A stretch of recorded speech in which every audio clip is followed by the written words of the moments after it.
मेरा नाम किरण है और मुझे 8 मंथ्स का मेरे पास एक्सपीरियंस है सॉफ्टवेयर टेस्टिंग का। मैं इस वक्त काम कर रही हूँ ह्यूमन फोकस इंटरनेशनल में, जो कि G11 में एक इंटरनेशनल यूके की कंपनी है। अगर मेरा आप इंटरेस्ट रखें तो मेरा हैकिंग में भी इंटरेस्ट है, एडिटिंग में, वीडियो एडिटिंग, पिक्चर एडिटिंग में और टेस्टिंग में मेरा इंटरेस्ट है। शमाइला की बातों से मुझे एक वाकया याद आ रहा है कि किसी बादशाह का काफिला एक वीरान गांव से गुजर रहा था। बादशाह ने देखा कि एक बूढ़ा शख्स खजूर का दरख्त लगा रहा है। तो जसूस में बादशाह ने पूछा, काफिले को रोककर पूछा कि बुजुर्गों, आप ये खजूर का दरख्त क्यों लगा रहे हो? बुजुर्ग ने जवाब दिया कि ताकि इससे फल हासिल किया जाए। बादशाह बोला कि आप बूढ़े हैं, जब तक दरख्त फल देगा आप जिंदा ही नहीं रहेंगे, और खजूर का दरख्त तो बहुत देर से फल देता है। बुजुर्ग ने जवाब दिया कि आज मैं बीज बोऊंगा तो कल मेरी नस्लें इससे फल खाएंगी। AACP हमारा आज का बोया हुआ बीज है। हम इसकी आबियारी वक्त की कुर्बानी देकर करेंगे, ताकि आज हम तो फायदा उठा ही रहे होंगे, कल हमारे बाद में आने वाली नस्लें भी फायदा उठाएंगी। आज ही महज खुदा ताला का फजल है हम पर कि हम यहाँ इकट्ठे हुए हैं और एक दूसरे से अपने तजुर्बात शेयर करके एक दूसरे को फायदा पहुंचा रहे हैं, ना कि आज की बाकी जनरेशन की तरह हम अपना वक्त सोशल मीडिया में, लाइक फेसबुकिंग में, चैटिंग में जाया कर रहे हों।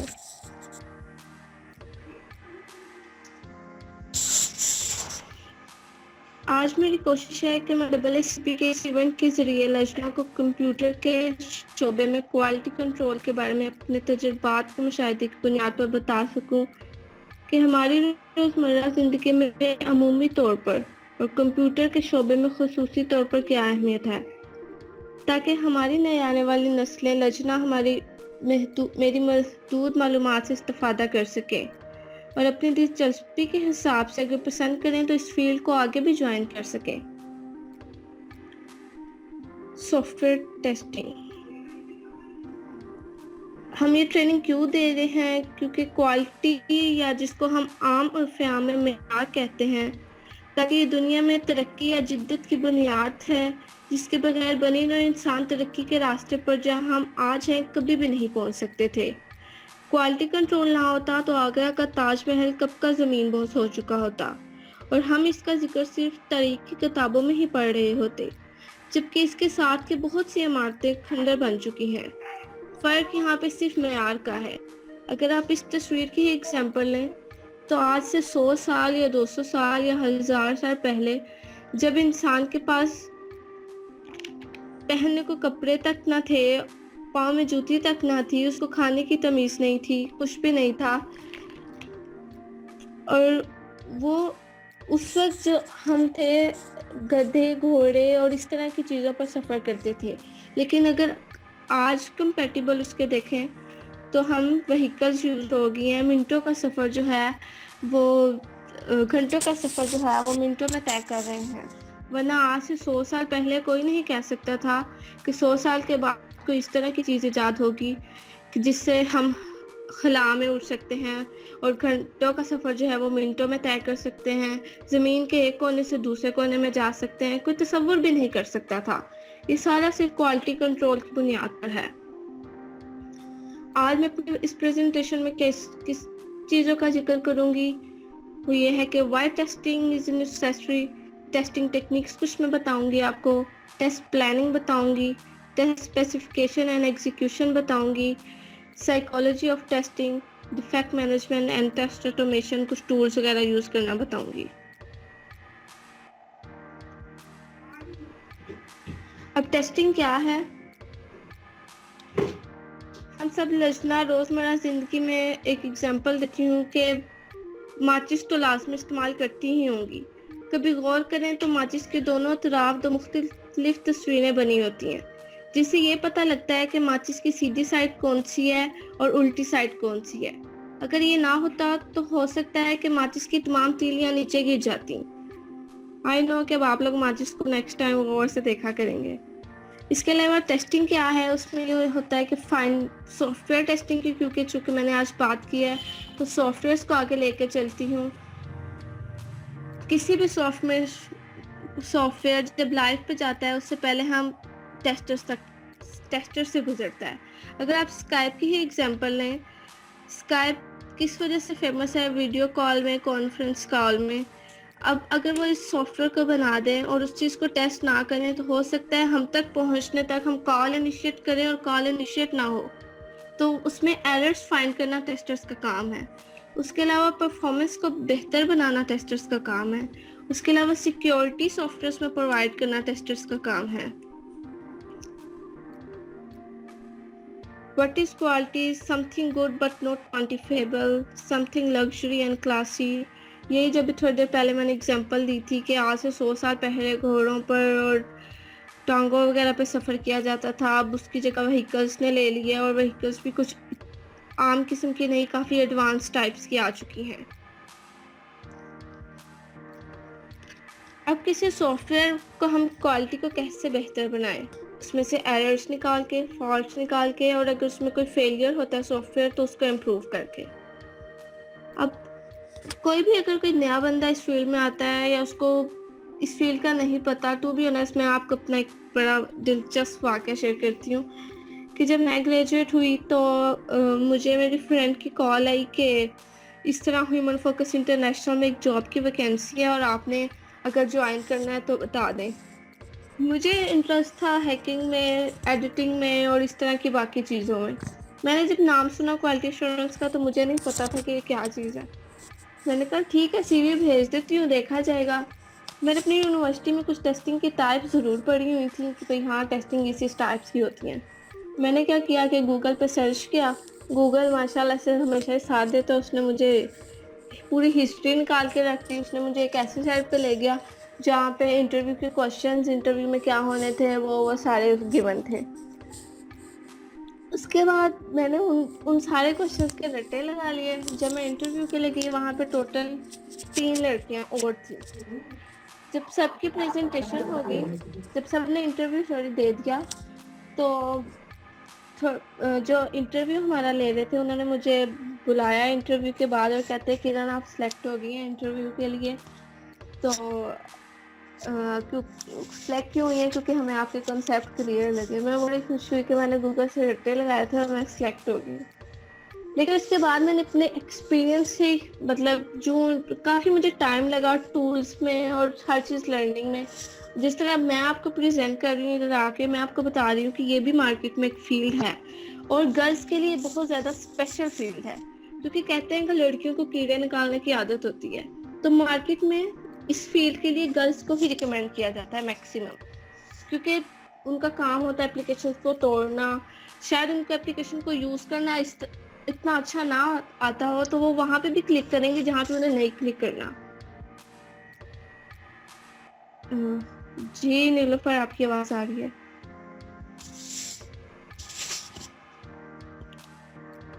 ओके, आगे चलते हैं। अब बात ये कि बग्स बनाता कौन है, सिस्टम फेलियर होता कैसे है। ठीक है, एक पर्सन जो है ह्यूमन के कभी भी परफेक्ट नहीं होता। परफेक्ट कोई चीज़ नहीं होती सिवाय अल्लाह ताला की ज़ात की। अब हमेशा एक शख्स ही गलतियां करता है। और किसी सॉफ्टवेयर में फॉल्ट्स वगैरह जो भी होंगे वो एक पर्सन ही क्रिएट करेगा और जो कि एक मेजर फेलियर का कॉज बनेंगे। यही आगे जो भी मैंने पहले बात एक्सप्लेन किया है कि सॉफ्टवेयर जो है क्योंकि ह्यूमन बींग्स ने लिखा होता है, who know something but know everything, who have skills but are not perfect, who do make mistakes। तो इसलिए अगर कोई शख्स कहता है कि उसने एक सॉफ्टवेयर बनाया है और उसमें कोई बग नहीं है तो वो झूठ कहता है। हर सॉफ्टवेयर में बग्स होते हैं। इवन अगर आप स्काइप को दें और आप उसको की डीपली टेस्टिंग करें तो उसमें भी आपको कोई ना कोई एक बग नज़र आएगा, बेशक वो टेस्टिंग की स्टेज से गुजर चुका है। यहाँ पर मैं आपको एक एग्जांपल दूंगी कि सॉफ्टवेयर जो हैं वो क्यों फेल होते हैं।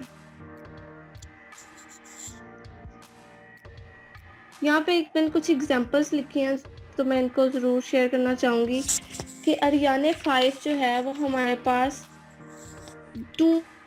2000 दिसंबर में आई थिंक ये एक रॉकेट है लॉन्च हुआ था। प्रोग्रामर्स ने क्या किया कि 64 बिट नंबर की बजाय इसको 16 बिट में कन्वर्ट कर दिया। उन्होंने ये नहीं देखा कि जब रॉकेट लॉन्च करेंगे तो उसके लिए 64 बिट काफ़ी होंगे भी या नहीं। जब रॉकेट लॉन्च किया गया तो वो थोड़ी ही दूर पे गया और वो डिस्ट्रॉय कर गया। स्लाइड के बाद मैं आपको उसकी थोड़ी सी एक वीडियो भी दिखाऊंगी। उसके बाद एक एग्जांपल है मारिनर स्पेस प्रोब टू वेनस। ये भी एक रॉकेट था। ये फर्स्ट स्पेस शटल थी जो फिजा में भेजी गई थी और ये फिजा में जाके क्रैश कर गई थी। अरियाने 5 की वजह से $7 बिलियन का लॉस हुआ था क्योंकि इसकी प्रॉपर टेस्टिंग नहीं की गई थी, सिर्फ टेस्टिंग ना करने की वजह से। अब ये दूसरा जो है मारिनर स्पेस शटल, इसका जो है 2 कॉज थे, 2 रीजंस थी जिसकी वजह से ये फेल हो गया था फिजा में जाके फर्स्ट अटेम्प्ट में। और इसकी वजह ये थी कि एक एंटीना भेजा गया था इसके साथ फिजा में और उसके जो उसकी कोई प्रॉपर जो है वो टेस्टिंग नहीं की गई थी। अब उसके साथ जो है वो और एंटीना यूज़ किया गया था, जिसकी वजह से क्या हुआ था, जो वो फिजा में पहुंचा उसके पास ज़मीन से सिग्नल्स आए और उसने ज़मीन पे रिस्पॉन्स किया बजाय इसके कि वो लॉन्च होता और वो वहाँ पे डिस्ट्रॉय कर गया। इस तरह की रॉकेट्स की काफ़ी ज़्यादा एग्जांपल्स हैं हमारी डेली लाइफ में। अब अरियाने 5 की मैं आप लोगों से वीडियो शेयर करती हूँ।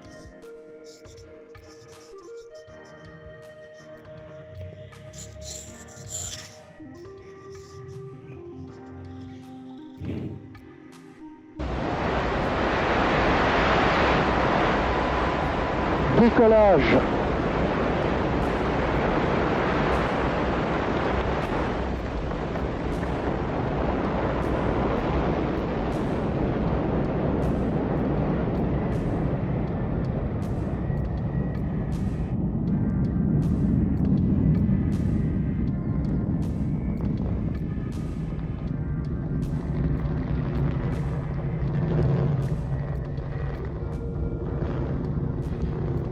Tous les paramètres propulsifs sont normaux et la trajectoire est normale. 37. अगले एग्जांपल है हमारे पास रेडिएशन ट्रीटमेंट किल्स पेशेंट की। कहने का हमारा पर्पस ये है कि अगर सॉफ्टवेयर को प्रॉपर तरीके से टेस्ट ना करवाया जाए तो ह्यूमन डेथ भी हो सकती है।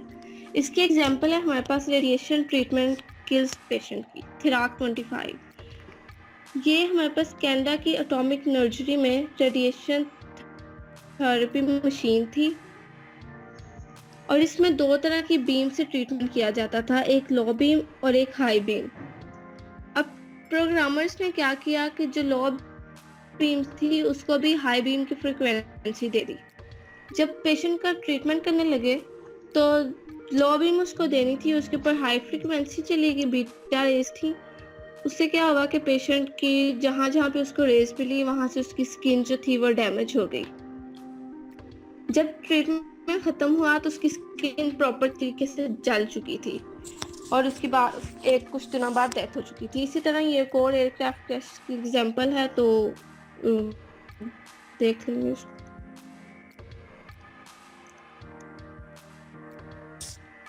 अब जिस तरह मैंने अभी थोड़ी देर पहले कहा था कि सॉफ्टवेयर को कंप्लीट टेस्ट नहीं किया जा सकता। अगर कोई शख्स कहता है कि उसने सॉफ्टवेयर एक बनाया है और वो बग फ्री है, कि उसमें कोई बग नहीं है, तो वो झूठ कहता है। एक प्रॉपर सॉफ्टवेयर को टेस्ट करने के लिए हमें कई साल भी लग सकते हैं। जिस तरह यहाँ पे मैंने एक एग्जांपल दिया है कि हमारे पास फॉर एग्जांपल एक सिस्टम है जिसमें 20 स्क्रीन्स है एक सिस्टम की और जिसके अंदर एवरेज 4 मेन्यूज हैं। 4 मेन्यूज के अंदर 3 ऑप्शंस हैं और 3 ऑप्शंस के अंदर जो है 10 फील्ड्स हैं। 10 फील्ड्स के अंदर आगे 2 टाइप्स की इनपुट दी जाती हैं, डेट हो गई, उसके फिर ईयर्स का फॉर्मेट चेंज हो सकता है, इंटीजर वैल्यू दे सकते हैं, डेसिमल वैल्यू दे सकते हैं। तो इस तरह एस्टिमेट मैंने लगाया तो मेरे पास तकरीबन 40 ईयर्स बने।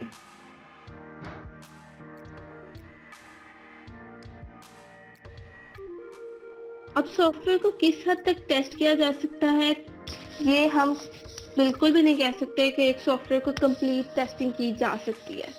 ये चीज़ डिपेंड करती है हमारे पास कि लाइक अगर हमारे पास एक क्लाइंट है और उसने हमें कह दिया है कि मैंने ये चीज़ बनानी है और मुझे 15 दिन में बना के दो। ऑब्वियसली हम भी इंसान है, तो 15 दिन में अगर हम वो चीज़ नहीं बना सकते तो हम उसको कहेंगे कि हाँ तुमने ये चीज़ कही है, हम इसके ये फलाफा मॉड्यूल जो है वो 15 दिन में बना सकते हैं। फिर वो उसमें से बताएगा कि जो मेन मॉड्यूल्स है वो कौन कौन से हैं। इसलिए फिर उसके बाद टेस्टिंग भी उसके लिहाज से ही होगी, जिस तरह डेवलपर्स जो हैं वो परफॉर्म करते जाएंगे उस उसी तरह टेस्टिंग जो है वो उस पर अप्लाई करते जाएंगे। ये मैंने थोड़ी सी आउटपुट दी थी, पहले ही मैंने बता दिया। ठीक है, how much testing it's always depend on the risk किस किस चीज़ों का होता है, मिसिंग इम्पोर्टेंट फॉल्स के अगर हम कोई मेन मॉड्यूल अगर स्काइप का है उसका मेन मॉड्यूल वीडियो कॉलिंग किया और अगर हम वीडियो कॉलिंग को ही टेस्ट नहीं करते तो वो एक हमारे पास रिस्क आ जाता है। उसके अलावा और बहुत सी चीज़ें आ जाती हैं इसमें कि हम वो मॉड्यूल्स टेस्ट कर लें जिनका फ़ायदा ही नहीं है, हम वो चीज़ें रिक्वायरमेंट्स के अगेंस्ट जाके फिल करवा लें जिनका फ़ायदा ही नहीं है और मेन चीज़ ही ख़त्म करा दें, तो वो भी testing, then you are not a good tester. अब हमें टेस्टिंग के लिए वेरिफिकेशन करनी पड़ती है कि आप जो टेस्ट जब आप कोई प्रोडक्ट बनाते हैं तो वो जाएगी किसके पास और वो प्रोडक्ट क्या है और वो यूज़ कहाँ पे होनी है। वो किसी ऐसी जगह पे यूज़ तो नहीं होनी कि जहाँ पे इंटरनेट कनेक्शन ना हो। लाइक अगर हम एक एप्लीकेशन बना देते हैं और हमें उसके लिए नेट की ज़रूरत, उसके अंदर हमने इस तरह का फीचर नहीं डाला कि अगर नेट ना हो तो हमें वो क्या रिस्पॉन्स करे, हो सकता है वो एप्लीकेशन क्रैश ही कर जाए। एटलीस्ट यूज़र को ये पता होना चाहिए कि उसके साथ क्या हो रहा है, एप्लीकेशन उसको किस तरह का रिस्पॉन्स कर रही है। उसके अलावा एप्लीकेशन को यूज़ कब किया जाए। अब लाइक iOS की एप्लीकेशन में हमारे पास टाइमर की एक चीज़ होती है कि अगर हमने अपनी डिवाइस का फॉर्मेट जो है वो 12 आवर्स की बजाय 24 आवर्स फॉर्मेट रखा हुआ है तो वो वीडियोस को कंपाइल करते हुए अफेक्ट करता है। उसके अलावा हम ये भी देखते हैं कि एप्लीकेशन को हम क्यों यूज़ कर रहे हैं, उसका पर्पस क्या है, उसको कैसे यूज़ कर रहे हैं। अगर एक एप्लीकेशन स्क्रीन पे हमारे पास 2 बटन है और यूजर जो है वो ऑब्वियसली एक टाइम में एक को ही क्लिक करेगा, लेकिन टेस्टर जो है, नो डाउट टेस्टर्स का काम है एप्लीकेशन को ब्रेक करना।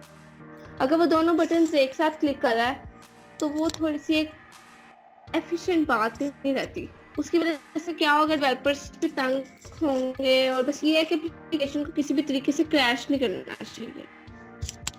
यहाँ पे मैंने टेस्टिंग की एक एग्जांपल दिया कि जिस तरह लोन एप्लीकेशन है, ठीक है, ये वेबसाइट का एक फॉर्म है, उसमें हमने कस्टमर नेम दिया, अकाउंट नंबर दिया, लोन की अमाउंट दी, टर्म, रिप्लेसमेंट, इंटरेस्ट रेट, ये सारा दे दिया। अब कस्टमर का जो नेम है वो हमने टेस्टिंग में ये चीज़ अप्लाई करनी है कि वो कितने कैरेक्टर्स तक नेम इंसर्ट कर सकता है। उसके अलावा अगर अकाउंट नंबर देगा तो उसके लिए 6 डिजिट्स कंपल्सरी हैं और कोई भी स्टार्टिंग में जो है वो 0 ना हो, और इस तरह की कंडीशन ये जो होती है ये टेस्टर को खुद सोचनी पड़ती है। उसके अलावा लोन अमाउंट की रिक्वेस्ट करें अगर, तो उसमें भी हमने एक प्रॉपर तरीके से लाइक लोन एप्लीकेशन ऑब्वियसली 1 रुपये का अगर कोई डाल देगा तो वो लोन तो नहीं बैंक उसको देगा। उसके अलावा अगर मिनिमम लोन हमने रखा हो उसके अंदर फील्ड रखेंगे और मैक्सिमम लोन की फील्ड रखेंगे। टर्म ऑफ लोन की बात आ जाती है कि यूज़र जो है वो कितने टाइम के बाद जो है वो लोन रिटर्न करेगा। अच्छा, यहाँ पे एक और चीज़ है कि एक शख्स जो है वो 60 ईयर्स उसकी एज है, आगे पता नहीं वो कब तक जिंदा है, और हम उसको लोन देते हैं, उसके पास कोई बैंक स्टेटमेंट भी ना हो, उसने कोई चीज़ गिरवी भी ना रखवाई हो, और हम उसको लोन पे कर रहे हैं और हमने उसकी जो लिमिट है वो इस तरह की रख दी है कि मतलब जो वो बैंक को वापस ना मिले। तो ये चीज़ टेस्टर्स को है, ये लास्ट में टेस्ट करनी है। उसके अलावा आगे मंथली रिप्लेसमेंट के मिनिमम रिप्लेसमेंट कितनी होगी, मैक्सिमम रिप्लेसमेंट कितनी होगी। अब यहाँ पे आप नोट करें कि हर फील्ड्स के against different test cases use हुए हैं कि अमाउंट उसको कितनी देनी है, कैरेक्टर्स कौन से यूज करने हैं, नॉन जीरो यूज नहीं होगा, डिजिट्स यूज होंगे, अमाउंट कितनी होगी, और ये सारी चीजें। ये भी उसी से ही मिलती जुलती एग्जाम्पल है, तो इसको छोड़ते हैं। टेक्निक्स अप्लाई करते हैं, आपको उसमें देखना है कि आप कितना टाइम ले रहे हैं। ये ना हो कि क्लाइंट आपको कह रहा है कि मुझे 15 दिन में ये चीज चाहिए, आज 1 महीना गुजर जाए और आप उसको चीज ना दे रहे हो और कोई रिस्पॉन्स भी ना दे रहे हो। अब आप में से कोई बताएगा कि क्या ये क्वालिटी फोन है?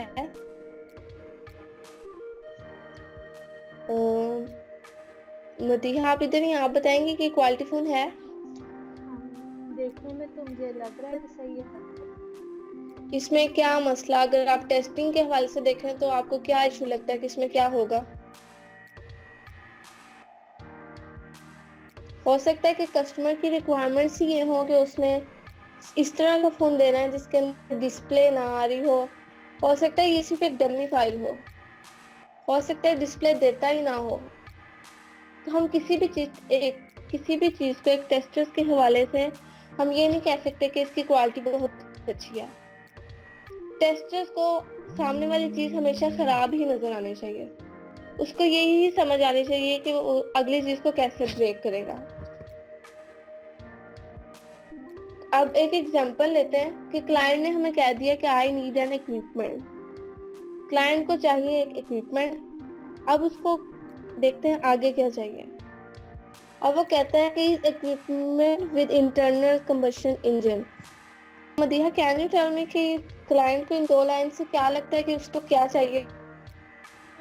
इन 2 लाइन से तो इस तरह से कुछ समझ नहीं आ रहा है। नीड एन इक्विपमेंट, क्या उसने अपनी क्लियर डिमांड क्लियर नहीं किया?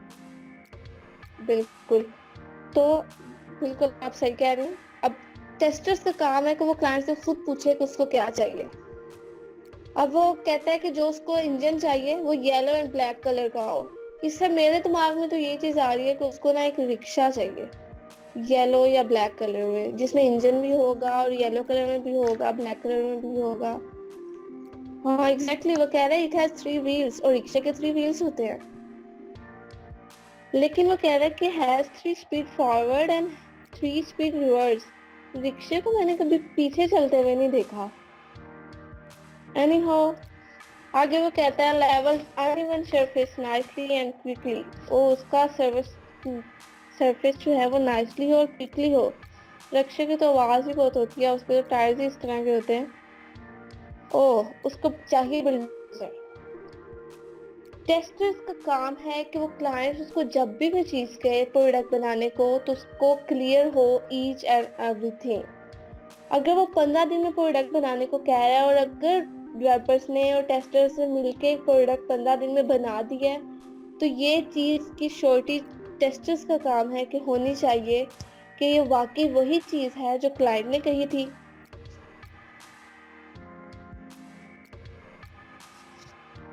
अब टेस्टर जो हैं वो जब उनका कॉन्फिडेंस तब ही बिल्ड होगा जब एप्लीकेशंस में या प्रोडक्ट्स में फॉल्ट्स आते हैं। जितने ज्यादा फॉल्ट्स होंगे उतना ज्यादा उसका कॉन्फिडेंस बिल्ड होगा। ये ना हो कि फॉल्ट्स टेस्टर के पास आने की बजाय क्लाइंट के पास आ जाए।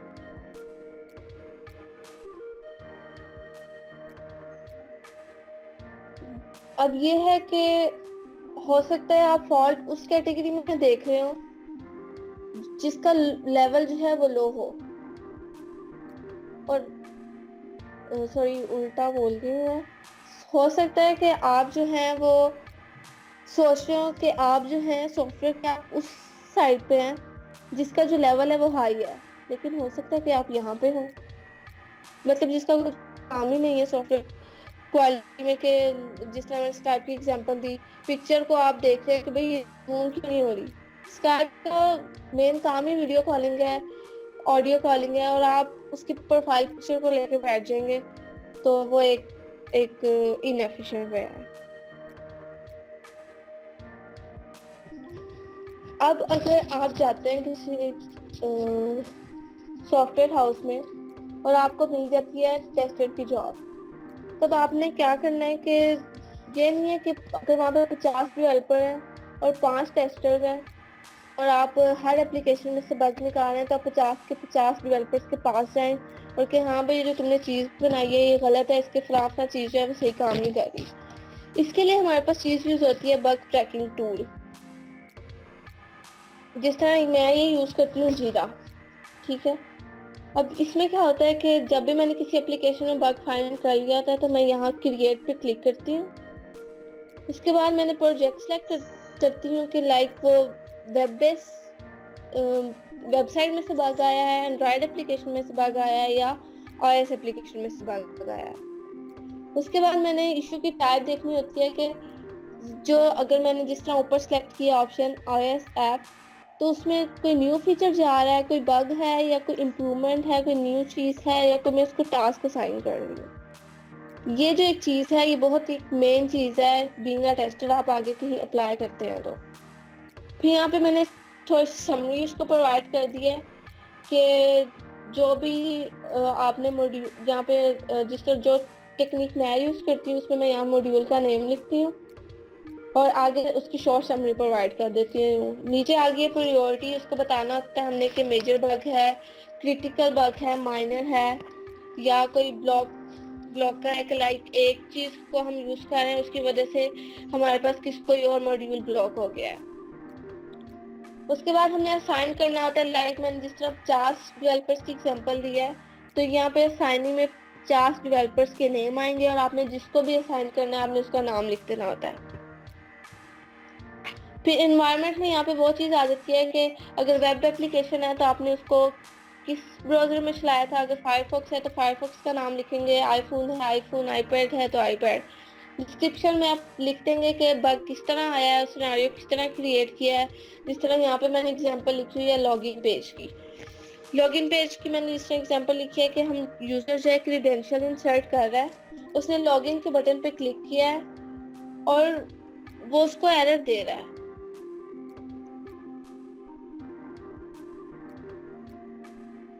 एरर दे रहा है लेकिन एरर जो है वो स्पेसिफिक नहीं है, तो अब उस एरर को यहाँ पे हमने एक्सप्लेन कर देना है कि यहाँ पे प्रॉपर एरर आना चाहिए कि अगर यूजर क्रीडेंशियल्स गलत दे रहा है या बिल्कुल दे ही नहीं रहा तो उसके पास अल्टरनेटिव क्या चीज़ आ रही है। और उसके बाद मैंने यहाँ से नीचे क्रिएट का जो बटन आ रहा है उस पर क्लिक कर देना होता है।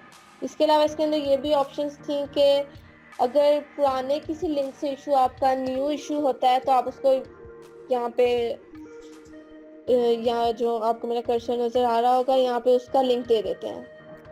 इसके अलावा इसके अंदर डिफरेंट और काफ़ी ज़्यादा चीज़ें हैं, लेकिन मेन चीज़ें वही थी जो मैंने ऊपर बता दी हैं। ये डिफेक्ट लाइफ साइकिल पाथ है कि बग पहले न्यू है तो उसको ओपन करते हैं, उसको साइन कर देना, लाइक 50 डेवलपर हैं तो 50 में से किसी एक को साइन कर देना। फिर डेवलपर्स क्या करेगा, उसको फिक्स करेगा।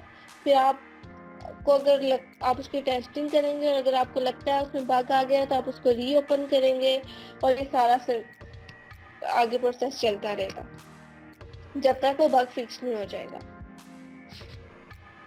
अब बात आ गई है सॉफ्टवेयर टेस्ट ऑटोमेशन की। ये मोस्ट इम्पोर्टेंट पार्ट है इस प्रेजेंटेशन का, जिसकी वजह से आज मैंने प्रेजेंटेशन दी है।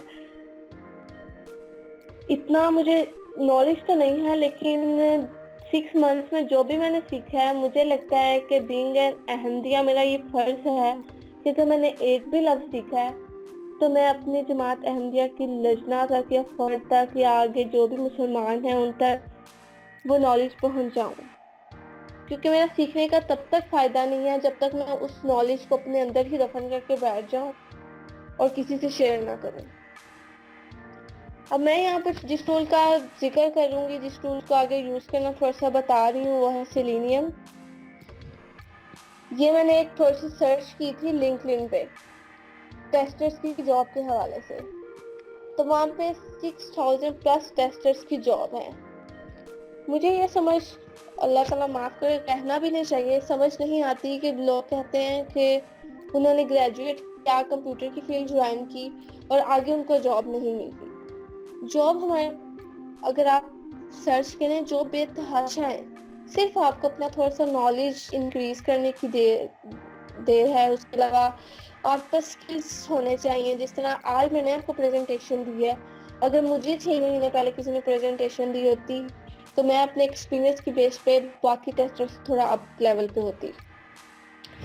ये टेस्टर्स की जो जॉब्स हैं ये 6000 प्लस है, और जो टूल्स मैं आपको सेलेनियम सिखा रही हूँ उसका रिजल्ट देखें कि उसकी जो जॉब है वो 2000 है।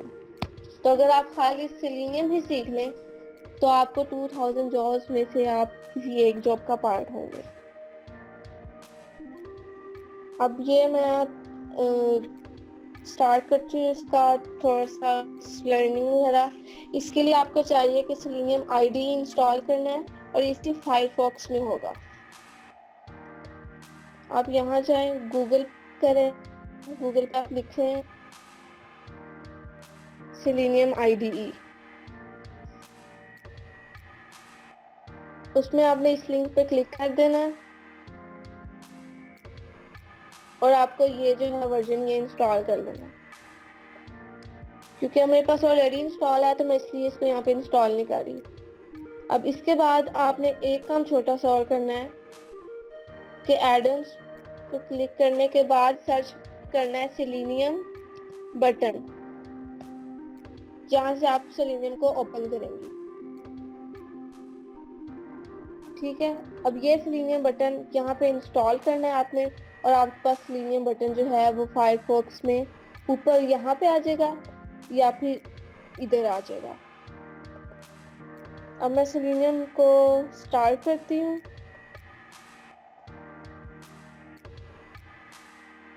सेलेनियम की जो विंडो है वो आपको इस तरह की नजर आएगी।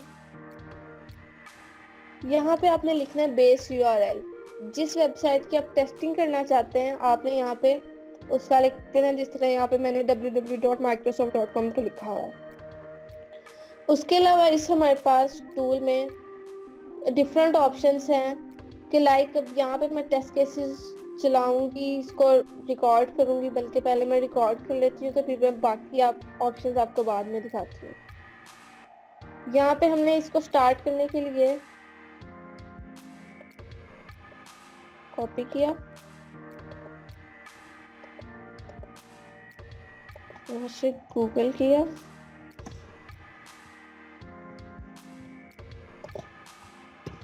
माइक्रोसॉफ्ट की साइट लिखी, ये माइक्रोसॉफ्ट का होम पेज है।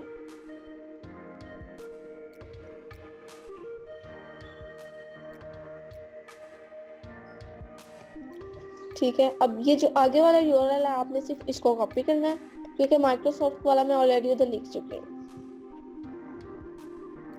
ये यहाँ पे ओपन ऑलरेडी वो रिकॉर्डिंग हो रही थी यहाँ से।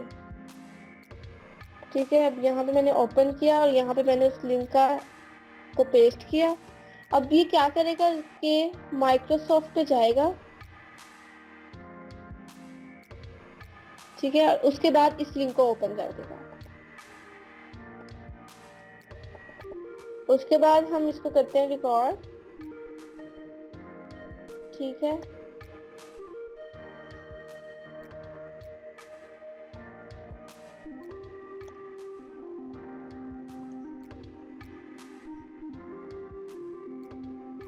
अब जो भी मैं काम इधर कर रही हूँ ये हमारे पास उधर सेलेनियम में रिकॉर्ड होता जाएगा।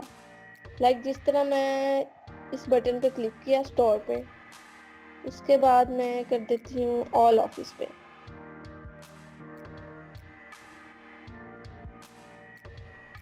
यहाँ माइक्रोसॉफ्ट की साइट पे हमें काफ़ी डिफरेंट ऑफिस की टाइप्स नज़र आ गए हैं, लिंक नज़र आ गए हैं मैक के लिए और ये वो।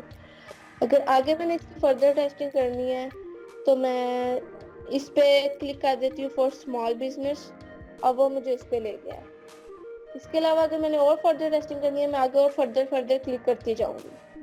लेकिन अभी के लिए मैं इतना ही करती हूँ कि देखते हैं आगे हमारे पास हुआ क्या है। अब जो भी काम मैंने किया था सेलेनियम ने यहाँ पे रिकॉर्ड कर दिया है और मैं इसको अब कर देती हूँ स्टॉप। अब ये स्टॉप हो गया। अब ये हमारे पास ऑप्शंस हैं। ये जो चीज़ हमारे पास क्रिएट हुई है इसको हम कहते हैं टेस्ट सोर्स। इसको अगर हम यहाँ से रीनेम करना चाहें तो वो भी कर सकते हैं। लाइक अगर ये माइक्रोसॉफ्ट की साइट थी तो हम वो इधर लिख दिया हमने। इसके अलावा इसका हमें सोर्स कोड भी नज़र आ जाता है कि जहाँ जहाँ वो गया उसका वो बताता जा रहा है कि इस टेबल में हमारे पास ये ऑप्शंस थी और इस पे क्लिक किया। अब इसको हम चलाते हैं फर्दर। अब ये देखिए मैं इस साइट को क्लोज कर देती हूँ और मैंने इसको कर दिया प्ले।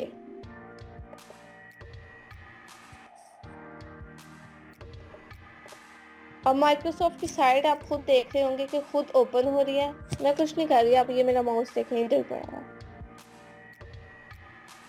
अब उसने स्टोर के बटन पे वो खुद गया आगे, क्योंकि मैं नीचे फॉर स्मॉल बिजनेस पे क्लिक किया था वो उस पे गया और बस मैंने इतना ही लर्निंग के लिए स्टॉप कर दिया था तो उसने सारे चला दिए। अब ये हमारे पास रिजल्ट्स आ गया है कि उसने एक हमारे पास ये टेस्ट सूट था उसने उसको रन कर दिया और हमारे पास आउटपुट में फेल कुछ भी नहीं हुआ। सेलेनियम एक ऐसा टूल है जो इस वक्त सबसे टॉप लेवल पे जा रहा है। इससे पहले जो यूज हो रहा था वो QT पे यूज हो रहा था, लेकिन सेलेनियम ने उससे अप लेवल पे आ गया और सेलेनियम के आगे फर्दर सॉफ्टवेयर्स भी हैं जो एंड्रॉयड के लिए और iOS के लिए यूज हो रहे हैं। वो मैं आपको क्योंकि सारी मैं आज नहीं सिखा सकती तो उसके लिए मैं आपको एक अलग से प्रेजेंटेशन रख के उसमें सिखाऊंगी, ठीक है। सोर्स ठीक है, ये ऑलरेडी HTML है। जब मैं आपको बाकी टूल्स का सिखाऊंगी तो तभी मैं ये लैंग्वेज कन्वर्जन वगैरह का भी बताऊंगी। उसके अलावा यहाँ पे एक और ऑप्शन नजर आ रही है फास्ट एंड स्लो की। अगर आप चाहते हैं कि जो भी काम हो रहा है थोड़ा स्लो चले, किस लिमिट से चलना चाहिए, किस स्पीड से चलना चाहिए, तो आप वो यहाँ से सिलेक्ट कर सकते हैं। इसके अलावा इसमें और बेतहाशा ऑप्शंस हैं। इसकी मैं आपको एक बुक शेयर करूंगी इस प्रेजेंटेशन के एंड पे। अगर आप इस फील्ड को आगे फर्दर चलाना चाहते हैं, क्योंकि मेरे ख्याल में बीइंग अ गर्ल इस फील्ड में आपको लाजमी आना चाहिए। इसके लिए आपको किसी कोडिंग की जरूरत नहीं है, किसी एक्सपीरियंस की ऑब्वियसली हर फील्ड में जरूरत पड़ती है। किसी एक फर्दर लैंग्वेज में एक्सपर्टीज हासिल करने की जरूरत नहीं है। तो मेरे यही आपसे है गुजारिश कि आप इस फील्ड में आए। इसके अलावा अगर आप लोगों का कोई क्वेश्चन है तो आप लोग फ्रैंकली पूछ सकते हैं। किसी के पास कोई क्वेश्चन है? Okay, that's all. Thank you so much from my side.